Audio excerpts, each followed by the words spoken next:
चुनाव को लेकर कैसे देखते हैं? 2 चरण का चुनाव हो चुका है छत्तीसगढ़ में, तीसरा चरण 7 तारीख को होना है। आप युवाओं की क्या अपेक्षा रहती है किसी भी पार्टी से जब आप लोग वोट डालने जाते हैं? मेरा तो नाम ही नहीं है, मैं फॉर्म भरी थी पर मेरा नाम नहीं है, तब से मुझे और एकदम महतारी वंदन योजना है, हाँ। वो जो शादीशुदा महिलाएं हैं उनको वो अमाउंट आने थे। पहले से लोग जानते हैं कि हमको बीजेपी को देना है, कांग्रेस को देना है, और वो लोग तो कि जो पहले से आते हैं लोग, जो दादा परदादा बोलते हैं कि हमारा कांग्रेस से चलता आ रहा है, कांग्रेस चलता। हमको सर ये नहीं चाहिए सर, हमको हमारा हक चाहिए, मतलब हम जो काबिल है। युवा को लालच मत दीजिए आप। बिल्कुल बिल्कुल, ये जैसे कि कोई बच्चा है अपना, उसको आप पॉकेट मनी दे रहे हो, आप उसको पढ़ा नहीं रहे हो, उसको लिखा नहीं रहे हो, उसको काबिल नहीं बना रहे हो, ये तो मतलब इस टाइप का बात हुआ। दुर्ग से जो खड़े हैं राजेंद्र साहू कांग्रेस से प्रत्याशी हैं, और विजय बघेल जो है इसके पहले भी सांसद, मौजूदा सांसद है, वो भी हैं। तो इन दोनों को लेकर आप क्या कहना चाहेंगे? दोनों प्रत्याशी ठीक है सर, है ना। दोनों का जो मैनिफेस्टो है वो डिपेंड करता है कि वो जनता के प्रति क्या करता है, जनता उसको कैसे एक्सेप्ट करती है, वो डिसाइड करेगा कि कौन विन कर रहा है।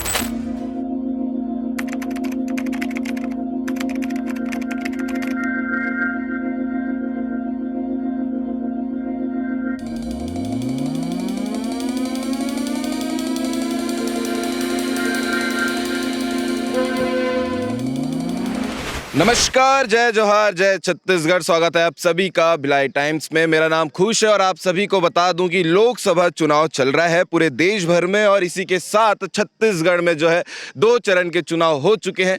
तीसरे चरण का चुनाव होना है, जहां पर सरगुजा, रायगढ़, जांजगीर चांपा, कोरबा, बिलासपुर, दुर्ग और साथ ही रायपुर में चुनाव होने बचे हैं। 7 तारीख को ये चुनाव होंगे।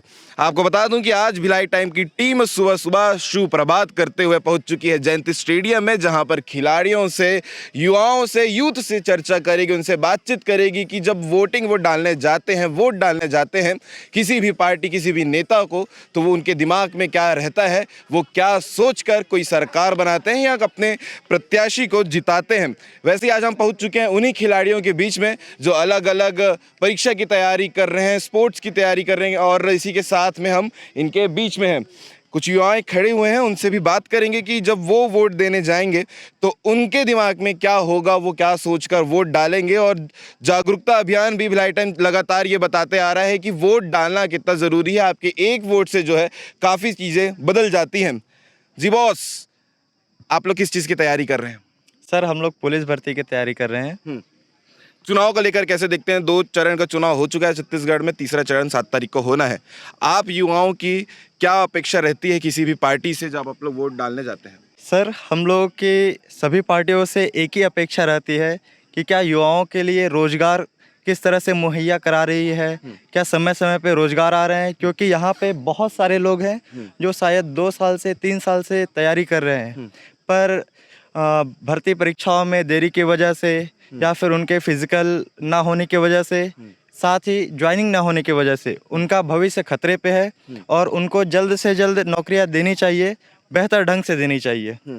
कई ऐसे भी खिलाड़ी या फिर जो तैयारी कर रहे होंगे एग्जाम की, वो ऐसे भी होंगे जिनके आखिरी स्टेज चल रहा होगा, जो क्वालिफिकेशन के लिए होता है, वो लोग भी परेशान होंगे इन चीज़ों से। बिल्कुल सर, वो अपने भविष्य को लेकर चिंतित है सर, कि नौकरियां निकल नहीं रही है, साथ ही प्राइवेट में नौकरी बहुत कम है, गवर्नमेंट इस तरफ अच्छे कदम नहीं उठा पा रही है। दिख रहा है सबको कि लोकल लेवल पर नौकरियां नहीं है, सेंट्रल लेवल पे हैं या प्राइवेट पे हैं, जो कि सभी युवाओं के एनर्जी को उपयोग करने लायक नहीं हो रही है सर। इसका दबाव है उन पर, साथ ही पढ़ाई की प्रतिद्वंदिता जो है वो बढ़ती जा रही है, कंपटीशन बढ़ रहा है, तो इसके लिए सरकार को सही कदम उठाने की आवश्यकता है सर। बिल्कुल, और इसी के साथ में आपसे एक सवाल और लेना चाहूँगा कि बहुत से युवा ऐसे हैं, जब हमसे चर्चा करते हैं, पब्लिक रिव्यू करते हैं, तो उनका कहना है कि हमको पता नहीं हमारा नेता कौन है या प्रत्याशी कौन है, और वोट डालने शायद वो जाते भी नहीं हैं। उनके लिए क्या कहना चाहोगे? वोट डालना कितना ज़रूरी है? सर, वोट डालना सबसे महत्वपूर्ण कार्य है। हम अपने सरकार का चुनाव स्वराज के लिए करते हैं, ताकि हमारे प्रतिनिधि जिनको हम चुन रहे हैं वही हमारे बीच के सारे दुविधाओं को या जितने भी हमारे आसपास की दिक्कतें हैं उनको सॉल्व करें। तो एक अच्छा प्रत्याशी चुनना बेहतर डिसीजन होगा, और उसके लिए हम उन प्रत्याशियों को चुने जो लोगों के बारे में सोचते हैं, जो लोगों के निकट रहते हैं और उनकी समस्याओं को समाधान करने के लिए आगे आते हैं। केवल वो चुनाव के समय ही वोट के लिए ना आए। बेहतर रहेगा कि सेंट्रल लीडर्स पे भरोसा ना करके आप स्थानीय लीडर पे भरोसा करें और उनका व्यक्तित्व देखकर उन्हें चुनाव करें, बेहतर रहेगा। बहुत बहुत धन्यवाद। आपका नाम भैया और आप क्या चीज़ की तैयारी कर रहे हैं अभी? मैं मुकेश कुमार नाम है मेरा, और अभी हम लोग पुलिस की भर्ती सभी कर रहे हैं साथ में। जी। जी। क्या युवा अपने प्रत्याशी के बारे में पढ़ता है, उसके बारे में जानता है जो चुनाव में खड़े हो रहे हैं? हमारे युवा अभी इस समय में बहुत कम, ऐसे 60% ही होंगे जो लोग जानते हैं या पढ़ते हैं काफ़ी, क्योंकि हमें ना ये नेता जो है उनके बारे में ना जानकारी कम होता है, उसका क्या है बैकग्राउंड क्या है या फिर वो हमारे लिए क्या करेंगे इसके बारे में नहीं जानते।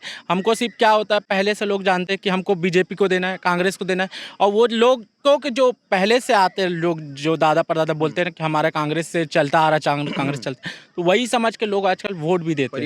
पारिवारिक नेतावाद वाला हाल है। अब वो कौन प्रत्याशी खड़ा है, क्या करना चाहता है, उसका क्या है मनोवृत्ति, वो नहीं जानना चाहता। तो वो जरूरी है कि जाने कि वो क्या करना चाहता है, या वो खड़ा हो रहा है तो हम कम से मुझसे पूछे कि आप हमारे लिए क्या करेंगे। अगर हमें ये पता होता है कि वो हमारे लिए क्या करेंगे तो हम उसको वोट दे तो ज़्यादा अच्छा आसान होगा। हो जाता है चीज़ें। जी जी। दुर्ग से जो खड़े हैं राजेंद्र साहू कांग्रेस से प्रत्याशी हैं, और विजय बघेल जो है इसके पहले भी मौजूदा सांसद हैं, वो भी हैं। तो इन दोनों को लेकर आप क्या कहना चाहेंगे? लोकसभा सांसद पहले भी थे विजय बघेल जी, तो उन्होंने कुछ किया है ये मैंने नहीं देखा है जी। और अभी आए हैं राजेंद्र जी, जिनके बारे में हम जानते नहीं हैं, तो एक बार हमें उनकी जो क्या करना चाहते हैं वो जाने, हम भी पहचाने, तब हम वो उन्हें वोट दे तो अच्छा है। वरना हमारा वोट देना अधिकार है, हम वोट देंगे, बस जरूरी है नहीं है कि हम भाजपा या कांग्रेस को दें, हमारा मर्जी है, हमको वोट देना अनिवार्य है, मगर हमारा जो वोट है, बहुमत है, वो बर्बाद ना हो, इसलिए हम चाहे तो नोटा भी दे सकते हैं, पर उसको ज़रूरी है कि हमें जानना कि किसको देना है। और सरकार के लिए क्या है, मैं तैयारी कर रहा हूँ, तो क्या होता है कितने समय से तैयारी कर रहे हैं? सर हम लोगों को 2018 वाले में भी दिए थे, जो आज 2021 में क्लियर किया है। अब अभी ये जो हुआ है पुलिस का है, वो कब क्लियर होगा ये नहीं मालूम है, तो चाहते हैं कि जल्दी से जल्दी ये क्लियर कराए सर, क्योंकि काफ़ी लोग दौड़ रहे हैं और उम्र भी होता जा रहा है। अब क्या है, बढ़ाया है सही है, परंतु ज़्यादा अच्छा है कि ये जल्दी जल्दी क्लियर करे ताकि अच्छा करते होंगे हाँ कि सर, जल्दी सब हो जाए। जी जी जी बिल्कुल सर। क्या है, बहुत ज़्यादा परेशानी भी होता है, घर वालों से दबाव भी होता है सर जी। और मैं ये चाहता हूँ सर, एक चीज़ मेरे को इसमें चेंज ये चाहना चाहिए कि जैसे केंद्र सरकार ना कैलेंडर जारी करता है, वैसे राज्य सरकार को भी ना कैलेंडर जारी करना चाहिए कि आप क्या करना चाहते हैं, आपका नेक्स्ट कौन सा भर्ती आने वाला, कब आएगा, और शेड्यूल जी कंफर्म ना होने, टेंटेटिव दे दिया जी जी जी आसपास चीजें हो जाए जी। इससे क्या होता है ना, हमारे अंदर भी वो बना रहता है कि हमको आगे इसके लिए करना है, फिर ये करना है, फिर ये करना है, ये करना है, या ये हमारे लिए आने वाले हैं, तो उससे हमको पता रहता है सर कि क्या है, कैसा है और आने वाला। तो वो मैं चाहता हूँ कि आना चाहिए, सरकार को लाना चाहिए, एक शेड्यूल जारी करना चाहिए राज्य सरकार को भी सर। चलिए ठीक है। मतलब इसके साथ साथ जो है तैयारियों को लेकर भी पता होना चाहिए किसी भी खिलाड़ी को या युवा को कि उनके यहाँ के प्रत्याशी कौन है जो चुनाव लड़ रहे हैं, जो आपके यहाँ के नेता बनेंगे, उनके बारे में आपको ज़रूर जानकारी होना चाहिए। और युवाओं की काफ़ी सारी बातचीत होती है कि जब भर्तियाँ निकलती हैं तो समय पे निकाली जाए, साल भर का जो कैलेंडर है वो दे दिया जाए। अरे वोट डालते हो? हाँ सर, वोट तो डालता ही हूँ मैं। हाँ, तो क्या सोच कर डालते हो? कुछ होगा ना, वही चीज़ जानना। नहीं, एक्चुअली मैं यही सोच कर डालता हूँ, जैसे अपने फ्यूचर को लेकर ही डालता हूँ कि कितना सिक्योर है, किस मतलब आगे वाला जो भी है, कांग्रेस बीजेपी जो भी, जो मतलब एक एजुकेटेड इंसान को डालना ज़्यादा ज़रूरी है, ना कि मतलब पीछे बैकग्राउंड देख के कि कैसा, मतलब पुराना जो है, जो नाम चला आ रहा है, ऐसा नहीं। मतलब एक सोच समझ के इंसान को वोट डालना चाहिए। क्या चीज़ की तैयारी कर रहे हैं आप? सर अभी तो मैं फ़िलहाल भर्ती की तैयारी कर रहा हूँ, किस चीज़ की भर्ती? सीजी पुलिस की। सीजी पुलिस की तैयारी जी, जी। कर रहे हैं। क्या शेड्यूल है अभी, कब एग्जाम होने वाले हैं, क्या है? एग्ज़ाम वगैरह को तो पता नहीं, ऐसा मतलब नोटिफिकेशन भी ऐसा प्रॉपर आया नहीं है, लेकिन ऐसा बोला जा रहा है कि ये आचार संहिता जैसे ही ख़त्म होगा, इलेक्शन ख़त्म होगा, उसके बाद हो सकता है ऐसा कुछ। फर्स्ट टाइम दे रहे हैं एग्जाम, किससे पहले दिया? ये मेरा फर्स्ट टाइम है फर्स्ट भर्ती का। टाइम है। जी, तैयारी चल रही है बढ़िया? तैयारी बढ़िया, रोज सुबह जयंती स्टेडियम में? सुबह शाम दोनों टाइम। चलिए ठीक है, आपसे और कभी चर्चा होगी एग्जाम को लेकर। बाकी युवाओं के साथ साथ काफ़ी खिलाड़ी भी हैं जो यहाँ तैयारी करते रहते हैं, उनसे भी बात करेंगे और क्या उनका कहना है, क्या उनके मुद्दे हैं। जी सर नमस्कार, आप भी युवा हैं, आप भी तैयारी कर रहे हैं, वोटिंग को लेकर क्या कहना चाहोगे कि युवा कितने जागरूक हैं और उनकी क्या मांग है?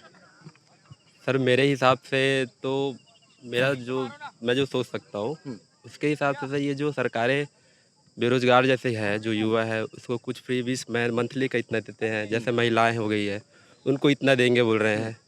तो ये सब स्कीम ना सर एक थोड़े बहुत राहत देती जरूर और है। 1 लाख की लड़ाई है अभी। बिल्कुल थोड़ी बहुत राहत देती जरूर है, और इसमें भी क्या है जितने जो है सबको मिलना है वो मिलता नहीं है, कुछ लोगों को मिल जाता है। और जो सरकारें हैं उनको लेके कोट करती है कि हमने इसको इतना दिया इसका इतना दिया करके।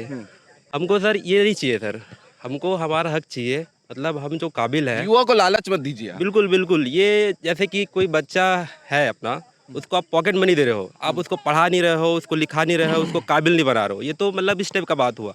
आप उसको काबिल बनाइए, अच्छा, उसको दो चीजों रोजगार में सबसे दीजिए। ज्यादा बहस होती है, एक होता है बेरोजगारी भत्ता और एक होता है कि एम्प्लॉयमेंट आप दे दीजिए। बिल्कुल वही वही बात बोल रहा हूँ सर, मैं एम्प्लॉयमेंट देना है अपन को ये भत्ता नहीं चाहिए सर हमको भत्ता एक तो टेम्पररी हो गया, कोई गवर्नमेंट आया तो दे दिया, चले गई तो फिर रुक गया। हमको एक परमानेंट सोल्यूशन चाहिए सर, हमको एक अपना एम्प्लॉयमेंट चाहिए। अच्छा, बहुत से युवा हैं, हम अलग अलग जगह जाते हैं पब्लिक रिव्यू करने के लिए, तो उनको अपने नेता अपने प्रत्याशियों के बारे में नहीं पता होता है। तो यूथ, जैसे आपको पता होगा कि दुर्ग लोकसभा से कौन खड़े हैं, वैसे बाकियों के लिए क्या कहना चाहोगे जो जागरूक नहीं है अपने नेता को लेकर, अपने वोट को लेकर, जो वोट डालने भी शायद नहीं जाते होंगे? देखिए सर अभी तो पूरा डिजिटल का ज़माना है, लोगों को अवेयर होना चाहिए, उनको जानना चाहिए कि डिजिटल उन जबकि सबसे आसान माध्यम बिल्कुल है कोई बिल्कुल भी जाने का घर बैठे। कोई भी आदमी जो है उनके पास मोबाइल है, उसको इजीली अवेलेबल इन्फॉर्मेशन अवेलेबल होता है कि क्या है कैसा है, तो उनको नॉलेज होना चाहिए। क्योंकि सर ये उनके हाथ ही में तो बागडोर है सर, आगे क्या होना है कैसा होना है वही तो डिसीजन चलेगा। तो ये सर बहुत अच्छी बात नहीं है कि मालूम नहीं है, मालूम होना चाहिए सर कि कौन प्रत्याशी है, उसके क्या विचार है, वो क्या सोच रखता है, किस बैकग्राउंड से आता है, वो सब उसका फ्यूचर प्लान क्या है। तीसरे चरण का चुनाव बचा हुआ है अभी, जहां पर दुर्ग, रायपुर और बिलासपुर समेत 2-3 जिलों में और होने हैं, 2-3 लोकसभा में और होने हैं। तो आपको क्या लगता है कि दुर्ग लोकसभा का क्या माहौल है, राजेंद्र साहू या विजय बघेल? सर ये दोनों प्रत्याशी ठीक है सर, है ना। दोनों का जो मैनिफेस्टो है वो डिपेंड करता है कि वो जनता के प्रति क्या करता है, जनता उसको कैसे एक्सेप्ट करती है, वो डिसाइड करेगा कि कौन विन कर रहा है। हमारे साथ में अब सर हैं जो लगातार तैयारी कराते आ रहे हैं, चाहे वो पुलिस भर्ती की हो, अलग अलग भर्तियों को लेकर। सर, हम तो आपसे परिचित हैं, लेकिन कई हमारे दर्शक ऐसे होंगे जो आपको नहीं जानते होंगे। लगातार आप इतने लोगों की नौकरियां लगाए, हम कह सकते हैं तैयारी करवा के। अपना थोड़ा सा परिचय बताइए सर, फिर चर्चा करते हैं। मैं हूं राधा कृष्णा पिल्लई जी। 1971 में मुझे ऑफर मिला था विलास स्टील प्लांट से, ऑन स्पोर्ट्स कोटा, क्योंकि मैंने 4 गोल्ड मेडल जीते थे यहाँ पर। उस बेसिस पे यहाँ हमारा बीएसपी के जीएम ने मुझे बुलवाया, बात किया, बोला कि पूछे कि आप हमारे साथ जाओ काम करोगे। बोला हाँ सर। तब से मेरा उस टाइम मेरा 18 साल नहीं हुआ था, तो 1 साल रुक करके फिर मैं ज्वाइन किया। तो तब से मैं लगातार रोज स्टेडियम आता हूँ, यदि बिला में हूँ तो। एक डे भी ऑफ नहीं? नहीं, नॉट इवन संडे। जी।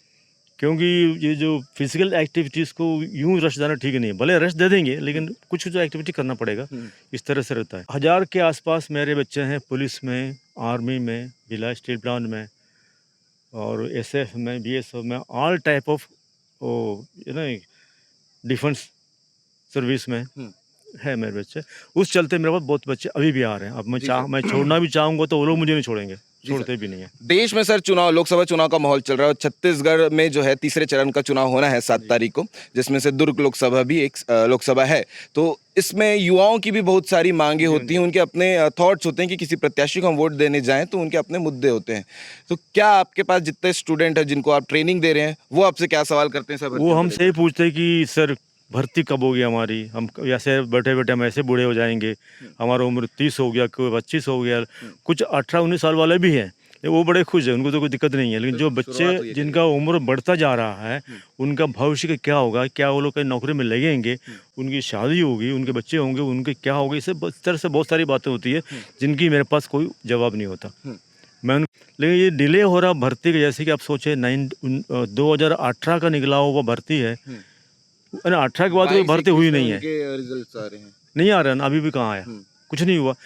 ऐसे ही कि उन्होंने कर लिया है, उसमें इतनी सारी धांधली हुई है, लोग कहते हैं, मुझे नहीं मालूम क्योंकि मैं उसको देखने वाला भी नहीं हूँ, क्योंकि मैं एक सिविलियन हूँ और बाहर विषय में चर्चित भी रहा है इन सब की। हाँ, तो उसमें वो लोग ये सोचते हैं कि ये वहाँ धांधली हुआ, वहाँ गलती हुआ है, हमारा उम्र तो पूरा हो रहा है सर, क्या होगा, तो उम्र तो बढ़ा देते हैं।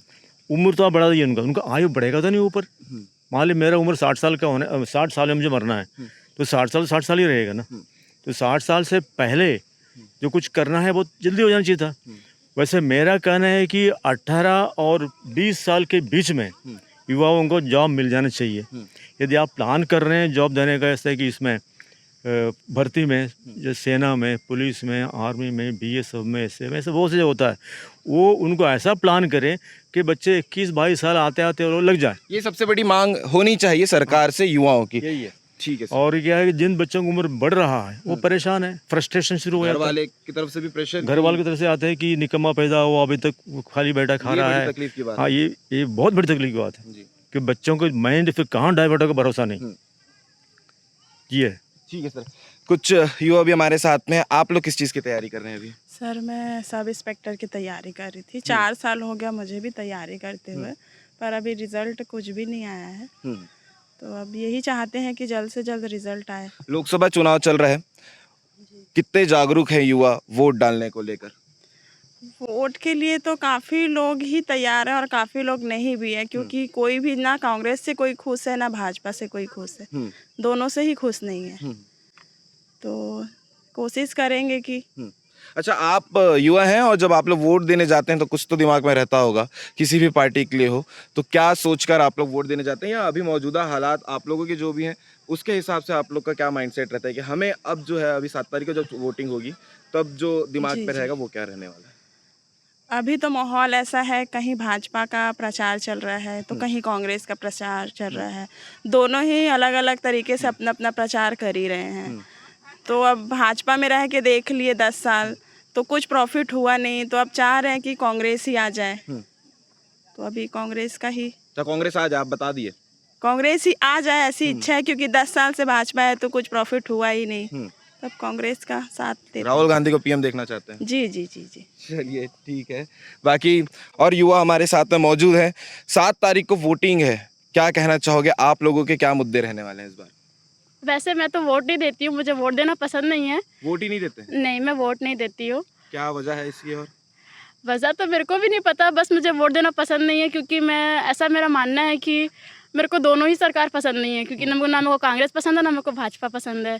क्योंकि ऐसा लगता है कि अगर हम किसी को भी वोट देंगे तो वो हमारे लिए कुछ करते नहीं, चाहे वो भाजपा को दे चाहे वो कांग्रेस को दे, इसलिए मैं किसी को वोट नहीं देती और मैं जाना भी पसंद नहीं करती वहाँ। कांग्रेस कह रही है महिलाओं को 1 लाख रुपए देगी, उसके बावजूद नहीं? मुझे नहीं लगता कि 1 लाख रुपए देगी, क्योंकि अभी 1000 रुपीज़ की भी बात चल रही थी भाजपा की तरफ से, तो शायद मेरा तो नाम ही नहीं है। मैं फॉर्म भरी थी पर मेरा नाम नहीं है, तब से मुझे और एकदम ज़्यादा। महतारी वंदन योजना है, हाँ। वो जो शादीशुदा महिलाएं हैं उनको वो अमाउंट आने थे। मैं भी मैरिड हूँ। अभी मैरिड हैं? यस, जी, मतलब लग नहीं रही हैं आप देख के, इसलिए।